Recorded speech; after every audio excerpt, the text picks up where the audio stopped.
नमस्कार बच्चों, आज जो है कोशिका सेल का दूसरा पार्ट आपको लेकर आ रहे हैं। तो पहला वीडियो आप लोगों ने देखा, दूसरा वीडियो हम जो पहले वीडियो में जो है कोशिका की परिभाषा यानी डिफिनीशन ऑफ सेल्स एंड उसके आविष्कार और उसके कोशिका सिद्धांत का हमने जो है आपको उसमें बताया है। और कुछ उसमें है आपको साइज के बारे में भी बताया कि कौन सी कोशिका स्मॉलेस्ट लार्जेस्ट भी बताया। तो वहीं से हम फिर शुरू करते हैं कोशिका को शुरू करते हैं। कोशिका के आधार पे हम जीवों को दो प्रकार से बांट सकते हैं। कुछ कोशिकाएं यूनिसेलुलर होती हैं यानी एक कोशिकीय से कोशिकाएं होती हैं, और कुछ जीव बहुकोशिकाएं होती हैं। तो एक कोशिकीय जीव और बहुकोशिकीय जीव दो भागों में इस तरह से हम इसको बांट सकते हैं। कोशिका को सेल के आधार पे यूनिसेलुलर एनिमल एंड मल्टीसेलुलर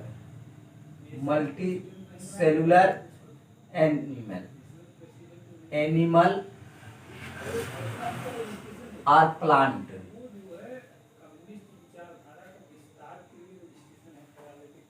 ठीक है, यूनिसेलुलर को एक कोशिकी कहेंगे, एक कोशिकीय प्राणी, और मल्टीसेलुलर को बहुकोशिकीय प्राणी बोलेंगे, बहुकोशिकीय बोलेंगे। ठीक है, अब आपको एग्जाम्पल बताते हैं कि यूनिसेलुलर के एग्जाम्पल एनिमल में और प्लांट में। यूनिसेलुलर के एनिमल में चलिए देख लेते हैं। एनिमल के यूनिसेलुलर आपको कुछ एग्जाम्पल उदाहरण जैसे प्रोटोजोवन हो गए, इसमें प्रोटोजोवंस होते हैं। जोवंस यानी कि जैसे पैरामीशियम, और सबसे पहले अमीबा ले लेते हैं। अमीबा, पैरामीशियम,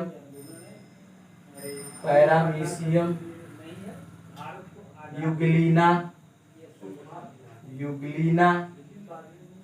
इस तरह से आपको ये प्रोटोजोवंस वाले सारे प्राणी जो है एनिमल में आपको एक कोशिकीय प्राणी है। तो ये जैसे एक कोशिका के अंदर सारे जीव के सारे लक्षण पाए जाते हैं। जैसे कोई भी जीव रेस्पिरेशन करता है, डाइजेशन करता है और एक्सक्रीशन करता है, रिप्रोडक्शन करता है, ग्रोथ करता है, ये सारे सिम्टम्स और लक्षण जो है ये एक कोशिकीय प्राणी में भी सारी जो क्रियाएं पाई जाती हैं। तो एक कोशिका का बना होता है और वो उसमें सारी क्रियाएं मौजूद होती है, वो पूरा एक जीव का कार्य करता है। उसको हम प्रोटोजोआ ग्रुप में रखें। प्रोटोजोआ एक फाइलम है, संघ है, तो उसको एनिमल में रखा गया है, एनिमल में। इसी तरह प्लांट में एग्जाम्पल लेते हैं। यूनिसेलुलर का प्लांट में एक एग्जाम्पल है एसिटाबुलेरिया नामक एक पौधा है। इस तरह का पौधा होता है, छतरी नुमा पौधा होता है इस तरह का। इसका केंद्रक यहाँ पे होता है। ये पत्ती, जड़, तना सब कुछ लिए रहता है, मगर एक कोशिकीय प्राणी की होता है, वो एक कोशिकीय ही होता है। यहाँ पे धागे जैसी संरचना होती है, वो जड़ का काम करती है, ये तना काम करती है, और ये पत्ती जैसा काम करती है। रोए, इसमें रोए भी होते हैं, बीच में ऐसे रोए भी होते हैं, ऐसे रोए होते हैं। तो ये एक कोशिकीय प्राणी है और बड़ा, कम से कम इसकी साइज लगभग 1 सेंटीमीटर के आसपास होती है। इसकी ऊंचाई 1 सेंटीमीटर के आसपास होती है। तो इस प्रकार से एक कोशिकीय प्राणी मैंने बताया। और बहुकोशिकीय प्राणी में आप उसके प्रोटोजोआ को छोड़ करके, एनिमल में प्रोटोजोआ को छोड़ करके आप सारे प्राणी को जो है बहुकोशिकीय प्राणी कह सकते हैं। सिलेंट्रेटा, एनिलिडा, आर्थ्रोपोडा, मोलस्का से लेकर के कॉर्डेटा तक के सारे प्राणी जो है आपको बहुकोशिकीय। इसमें कीट पतंगे वगैरह सब मान लीजिए, कीट पतंगे वगैरह, केचुआ, ये केचुआ, और मेढक मान लीजिए, मेढक। ठीक है, ये आपका कार्डेट में आ गया, मेढक से लेकर के मनुष्य तक। ये सारे बहुकोशिकीय प्राणी हैं। और इसी तरह जो है ये तो एनिमल में रहा, इसी तरह प्लांट में भी आपका हो जाएगा। प्लांट में आपको जो है शुरुआत करते हैं वहां से एल्गी से। एल्गी में एक कोशिकीय प्राणी भी होते हैं, बहुकोशिकीय प्राणी भी होते हैं, जैसे क्लेमाइडोमोनास, इसमें आपका एल्गी में आता है। एल्गी में क्लेमाइडोमोनास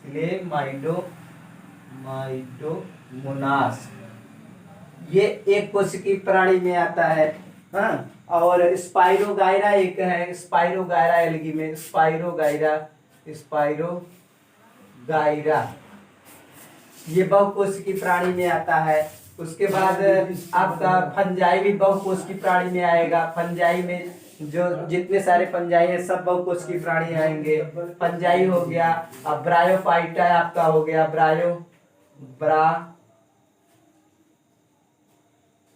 ब्रायोफाइटा, टेरिडोफाइटा,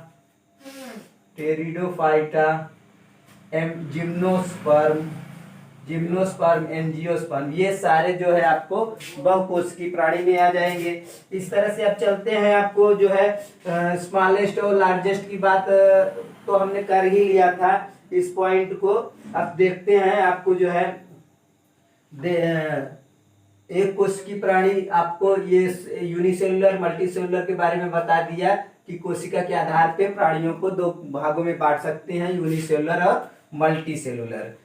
एक कोशिकीय प्राणी, बहुकोशिकीय प्राणी। ठीक है, इसके आगे अब चलते हैं।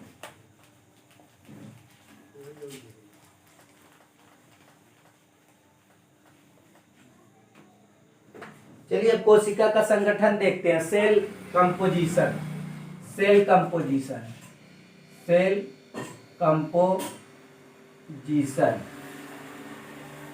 कोशिका संगठन, कोशिका का संगठन,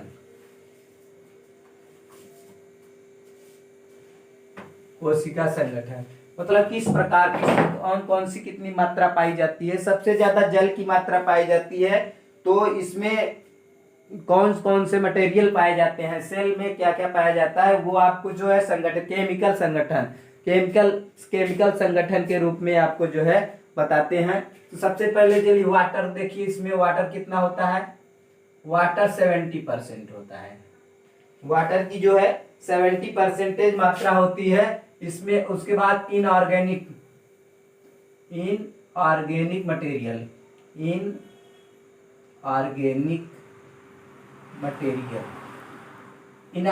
मटेरियल में आ जाएगा आपका, जैसे सोडियम हो गया, पोटेशियम हो गया, क्लोरीन हो गया, सोडियम, पोटेशियम, क्लोरीन, आयोडीन वगैरह, ये सारे जो है इनऑर्गेनिक जो है ये आपका 1% में आता है। ठीक है, ये आपका 1% में आएगा। उसके बाद ऑर्गेनिक में बाकी सब ऑर्गेनिक मटेरियल होंगे, अब ऑर्गेनिक मटेरियल जो है प्रोटीन, फैट और जो है डीएनए, आरएनए यानी कि पॉलीफॉस्फोलिपिड वगैरह, ये सब जो है इसकी मात्राएं होती हैं। तो प्रोटीन आपका 18% होता है, प्रोटीन 18%, इनऑर्गेनिक टोटल 1% होगा। ऑर्गेनिक में प्रोटीन हो गया 18%, और आरएनए, डीएनए जेनेटिक मटेरियल है, इसको जेनेटिक मटेरियल बोलेंगे, जेनेटिक मटेरियल।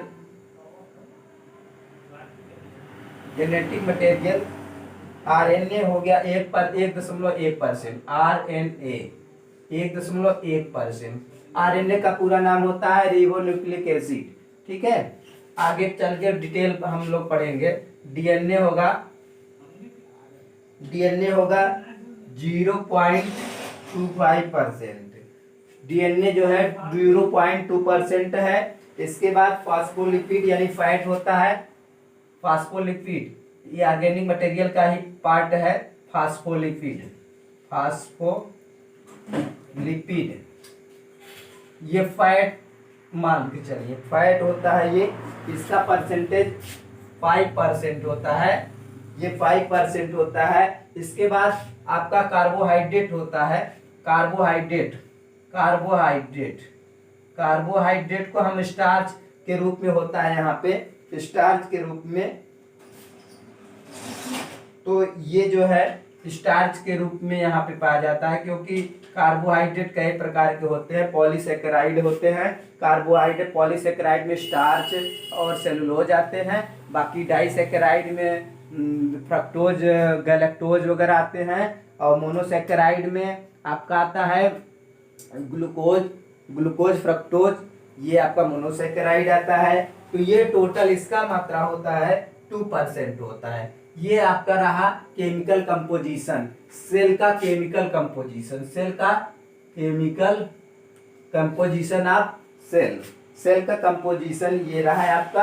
अब चलिए देखते हैं difference between plant animal and difference between plant cell and animal cells, इसको देखते हैं। आपको ये आपका कंपोजिशन हो गया, chemical composition. Next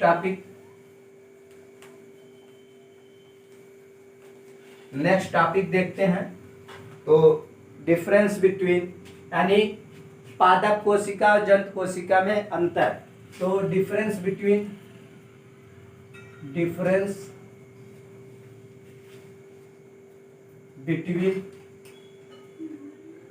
plant cell and animal cell, ठीक है। इधर हम एक तरफ हम उसको प्लांट सेल यहाँ पे लिखते हैं, ये प्लांट सेल, इधर हम प्लांट सेल लिखते हैं और इधर एनिमल सेल लिखते हैं। तो दोनों में अंतर क्या है? दोनों में सेम अंतर है। दोनों की अगर संरचना हम देखेंगे तो इसकी संरचना ऐसे होती है,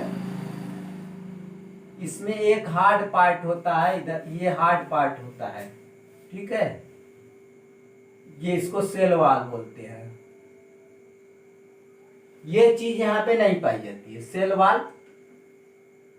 वॉल एनिमल सेल में नहीं पाई जाएगी, एब्सेंट होगी। केवल ये संरचना इस तरह से होगी, ये इसको हार्डनेस प्रदान करता है, ठीक है इसको। और ये कोशिका मेम्ब्रेन आपका पाई जाएगी, ये सेल मेम्ब्रेन है, इसको सेल मेम्ब्रेन बोलेंगे। ये आपका सेल मेम्ब्रेन दोनों में होगा, सेल मेम्ब्रेन दोनों में होगा। सो सेल वॉल हो गया। दूसरी बात यहाँ पे हो गई कि प्लांट सेल जो है स्वयं भोजन बना सकते हैं, ऑटोट्रॉफ्स होते हैं, तो उसके लिए क्लोरोप्लास्ट की जरूरत होती है। तो इसमें क्लोरोप्लास्ट पाया जाता है, एनिमल सेल में क्लोरोप्लास्ट एब्सेंट होता है। इसमें जो है क्लोरोप्लास्ट प्रेजेंट होता है और इसमें एब्सेंट होता है। ये दूसरा अंतर रहा।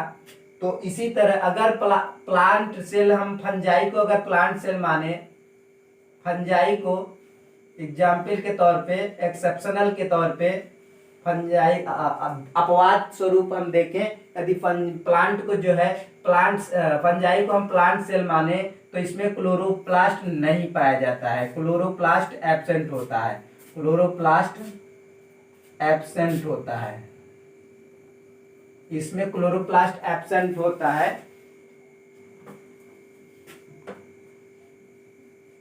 जब इसीलिए इसको बाद में क्लासिफिकेशन करते समय इसको फंजाई को पहले प्लांट सेल में रखा गया था, लेकिन बाद में जो है हम इसको, वैज्ञानिकों ने इसको अलग ग्रुप बना दिया, इसको एक अलग जगह रख दिया, एल्गा फंजाई। एल्गा तो इसमें आता है, एल्गी आता है, उसमें क्लोरोप्लास्ट प्रेजेंट होता है, इसमें क्लोरोप्लास्ट आपका प्रेजेंट होगा, बट जो है ये भी प्लांट सेल आता है, प्लांट सेल में आता है। फंजाई को बाहर रख दिया गया इसी की वजह से, क्योंकि क्लोरोप्लास्ट इसमें एब्सेंट होता है। दूसरा पॉइंट देखते हैं, और यहाँ पे एक्सेप्शन है, एक देख लेते हैं, अपवाद यहाँ भी देख लेते हैं। ये दोनों एक्सेप्शन है,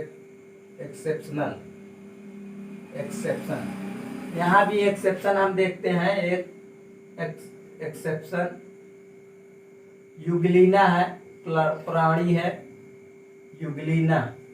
यूग्लिना पैरामीशियम, यूग्लिना आपका जो है प्रोटोजोआ में पाया जाता है, प्रोटोजोआ फाइलम में पाया जाता है। और इसमें जो है ये, इसमें क्लोरोप्लास्ट प्रेजेंट होता है, क्लोरोप्लास्ट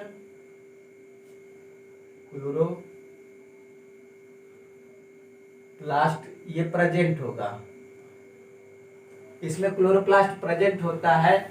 इसलिए इसको जो है, ये भोजन ऑटोट्रॉप्स भी होता है, ये ऑटोट्रॉप्स भी होता है और हेट्रोट्रॉप्स भी होता है। दोनों टाइप का ये भोजन यानी भोजन को खा भी लेता है और भोजन स्वयं बना भी लेता है। ऑटोट्रॉप्स भी होता है और हेट्रोट्रॉप दोनों होता है। तो इसलिए हम इसको एक टर्म देते हैं, इसको जो है हम लिंक बिटवीन यूग्लिना को link between plant and animal cell में मानते हैं। यूग्लिना को हम कह सकते हैं, euglena link between plant cell and animal cell. तो प्लांट सेल और एनिमल सेल दोनों को संबंध बताती है यूग्लिना। तो लेकिन रखा गया है इसको जो है अमीबा में रखा गया है, प्लांट एनिमल में रखा गया है। ठीक है, अब इसको हम अगला डिफरेंस देखते हैं। ठीक है, तो एक इसमें वैक्यूल टर्म है, वैक्यूल रिक्तिका होती है, रिक्तिका। इसमें प्लांट सेल में रिक्तिका बड़े बड़े होते हैं, इसमें बड़े बड़े रिक्तिका होते हैं। इसमें होता ही नहीं है, या होता भी है तो बहुत छोटे छोटे होते हैं।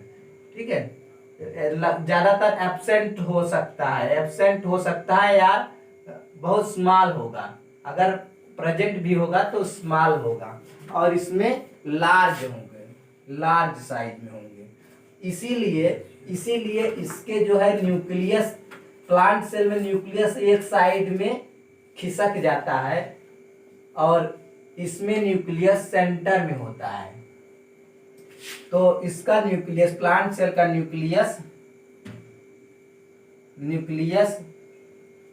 एक किनारे होता है, साइड में होता है, सेल मेम्ब्रेन की ओर खिसक जाता है और इसमें सेंटर में होता है।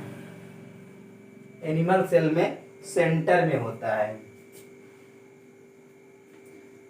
और एक बड़ा अंतर इसमें देखने को मिलता है, सेंट्रियोल होता है, सेंट्रियोल या सेंट्रोसोम। ये एनिमल सेल में प्रेजेंट होता है और यहाँ पे एब्सेंट होता है। प्लांट सेल में सेंट्रियोल या सेंट्रोसोम्स एब्सेंट होता है, एनिमल सेल में प्रेजेंट होता है बट प्लांट सेल में एब्सेंट होता है। ये सेंट्रियोल और सेंट्रोसोम्स ये डिवीजन के समय डिवीजन में प्रदर्शित होते हैं, वैसे लुप्त अवस्था में होते हैं। लेकिन जब विभाजन होने लगता है कोशिका का, तब उस समय ये प्रदर्शित होते हैं। ठीक है, तब डिफरेंस हो गया हमारा। अब प्लांट सेल और एनिमल सेल में कुछ डिफरेंस की बात कर लिए हैं, और अब आगे का टॉपिक फिर से देखते हैं।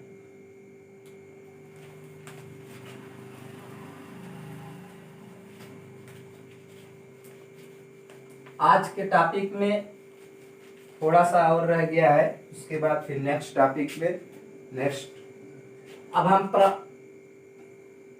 प्रोटोप्लाज्म टर्म आता है, एक प्रोटोप्लाज्म, जिसको जीव द्रव्य हिंदी में कहते हैं,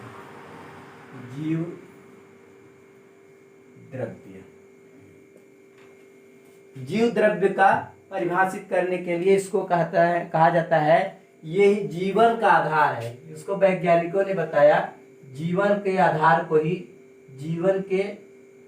आधार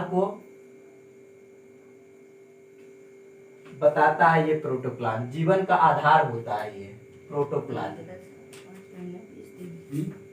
यानी base of life. Protoplasm base of life, base of life. क्योंकि जितने भी क्रियाएं जीव की जितनी सारी क्रियाएं होती हैं वो सारी क्रियाएं प्रोटोप्लाज्म में मौजूद होती हैं, प्रोटोप्लाज्म में मौजूद होती हैं। कोशिका का जो सेल मेम्ब्रेन है, सेल मेम्ब्रेन के अलावा ये सेल मेम्ब्रेन है, इसके बाद जितनी मैट्रिक्स इसमें पाए जाते हैं केंद्रक को लेकर के सारे को जो है हम प्रोटोप्लाज्म टर्म कहते हैं। तो बाकी अगर सेल मेम्ब्रेन हटा दिया जाए जितना बचता है उसको हम प्रोटोप्लाज्म टर्म कहते हैं। और यही जीवन का आधार है। जीवन का आधार क्या है? प्रोटोप्लाज्म है। जीवन इसी में, क्योंकि जो एक जीव के लिए जितनी सारी क्रियाएं होती हैं, रेस्पिरेशन, न्यूट्रिशन से लेकर के रिप्रोडक्शन तक लेकर के, ये सारी क्रियाएं इसमें प्रोटोप्लाज्म में मौजूद होती हैं। इसी प्रोटोप्लाज्म में सारी क्रियाएं पूरी होती हैं, इसीलिए प्रोटोप्लाज्म को जो है जीवन का आधार मानते हैं। तो हम अब ये आपका प्रोटोप्लाज्म हो गया, प्रोटोप्लाज्म बता दिए। और साइटोप्लाज्म टर्म एक होता है। साइटोप्लाज्म में जो है आपको प्रोटोप्लाज्म को दो भाग में बांट देंगे। प्रोटोप्लाज्म को दो भाग में, एक तरफ हो गया न्यूक्लियस, एक तरफ हो गया साइटोप्लाज्म, जो ये केंद्रक के बाहर का द्रव्य मैट्रिक्स है वो साइटोप्लाज्म कहलाएगा, और ये केंद्रक वाला भाग, सेंट्रल वाला भाग न्यूक्लियस कहलाता है, न्यूक्लियस कहलाता है। तो प्रोटोप्लाज्म के दो पार्ट हो गए, साइटोप्लाज्म और न्यूक्लियस। इसी में सारी क्रियाएं संपन्न होती हैं। तो हम एक बार फिर से जो है अब डायग्राम देखते हैं, क्या क्या हमको इस कोशिका में और क्या क्या पढ़ना है। टॉपिक टू टॉपिक देख लेते हैं और विभाजन कर लेते हैं कि कैसे कैसे आपको पढ़ना है और क्या क्या आना है। तो हम पहले, कोशिका है, ये सेल है। सेल एनिमल में तो सेल वॉल नहीं पाई जाती है, और जो है प्लांट सेल में सेल वॉल पाई जाती है। तो पहला पार्ट इसका सेल वॉल हो जाता है, सेल वॉल। और इधर सेल है। अब सेल में जो है दो पार्ट हो जाएगा। सेल में सेल मेम्ब्रेन हो गई, सेल मेम्ब्रेन, सेल मेम्ब्रेन, उसके बाद प्रोटोप्लाज्म, प्रोटोप्लाज्म। अब प्रोटोप्लाज्म में दो पार्ट हो गया, साइटोप्लाज्म, साइटोप्लाज्म और न्यूक्लियस। अब साइटोप्लाज्म में मैट्रिक्स में, साइटोप्लाज्म के मैट्रिक्स में बहुत सारे छोटे छोटे अंगक पाए जाते हैं, ऑर्गेनेलिज पाए जाते हैं। वो उसमें क्रियाएं मौजूद होती हैं और तरल पदार्थ पाया जाता है। तरल पदार्थ के अलावा जो ठोस भाग पाया जाता है उसको ऑर्गेनेलिज बोलते हैं, उसको ऑर्गेनेलिज बोलते हैं। उन ऑर्गेनेलिजों का नाम एक एक करके लिखते हैं और उसी हिसाब से आगे हम पढ़ेंगे। ऑर्गेनेलिज बोलते हैं इसको। ये न्यूक्लियस है, ठीक है, न्यूक्लियस है ये। न्यूक्लियस यानी हिंदी में केंद्रक बोलते हैं। तो ऑर्गेनेलिज कौन कौन से होते हैं एक एक करके सबको हम नोट करते हैं, और इसी हिसाब से आपको केंद्रक में भी केंद्रक के जो बाहरी बाउंड्री वॉल होती है उसे न्यूक्लियर मेम्ब्रेन बोलते हैं। Nuclear membrane, membrane. और इसमें एक बीच में एक जगह घनाभूत होता है, घनिष्ठ होता है पार्ट, उसको हम न्यूक्लियोलस कहते हैं, न्यूक्लियोलस, न्यूक्लियोलस कहते हैं। उसके बाद इसमें धागे जैसी बहुत सारी संरचना, केंद्रक में धागे जैसी कुछ बहुत सारी संरचनाएं पाई जाती हैं, जिसको क्रोमैटिन कहते हैं, यानी क्रोमोसोम्स होता है, क्रोमैटिन धागे, क्रोमैटिन कहते हैं। और जो तरल पदार्थ होता है उसे मैट्रिक्स कहेंगे, मैट्रिक्स में ही ये सारे पाए जाएंगे। यहाँ पे हम साइटोप्लाज्म में देखते हैं, साइटोप्लाज्म में एक मैट्रिक्स पार्ट हो जाएगा तरल पदार्थ, और दूसरा जो है सेल ऑर्गेनेलिज हो जाएगा। तो ऑर्गेनेलिज में कौन कौन से होंगे? Mitochondria,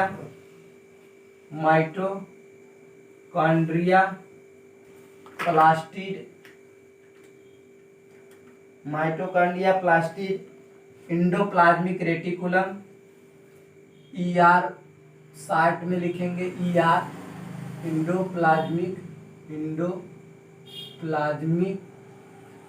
reticulum. इसको हम वहां पे बाद में पढ़ेंगे, दो प्रकार का होता है, rough ER and smooth ER। इसके बाद आपको जो है गाल्जी एपरेटस,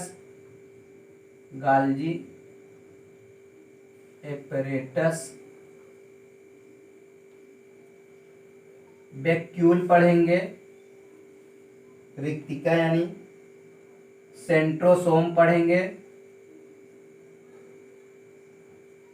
सेंट्रोसोम और सेंट्रियोल्स। इसके बाद लाइसोसोम पढ़ेंगे, लाइसोसोम्स, इसको सुसाइड बैग भी कहते हैं, सुसाइड बैग भी कहते हैं। और राइबोसोम पढ़ेंगे, राइबोसोम्स भी पढ़ेंगे। ठीक है, इतना चीज हम एक एक करके पढ़ेंगे। अब यहीं पे समाप्त करते हैं। अब हम इसी को टॉपिक को सेल वॉल से लेकर के cell membrane, protoplasm, organelles, mitochondria, plastid, endoplasmic reticulum, Golgi body apparatus, vacuole, centriole, lysosomes, ribosome और न्यूक्लियस के अंदर न्यूक्लियर मेम्ब्रेन, न्यूक्लियोलस, क्रोमैटिन, ये फाइबर, ये सारे एक एक करके आपको पढ़ेंगे। तो पिछला वीडियो हमारा जो है बना चुके हैं, उसको जो है इसके डिस्क्रिप्शन में आपको पहले वीडियो का लिंक मिल जाएगा आपको। और सब्सक्राइब करें, और अच्छा लगे लाइक करें, कमेंट करें, और धन्यवाद।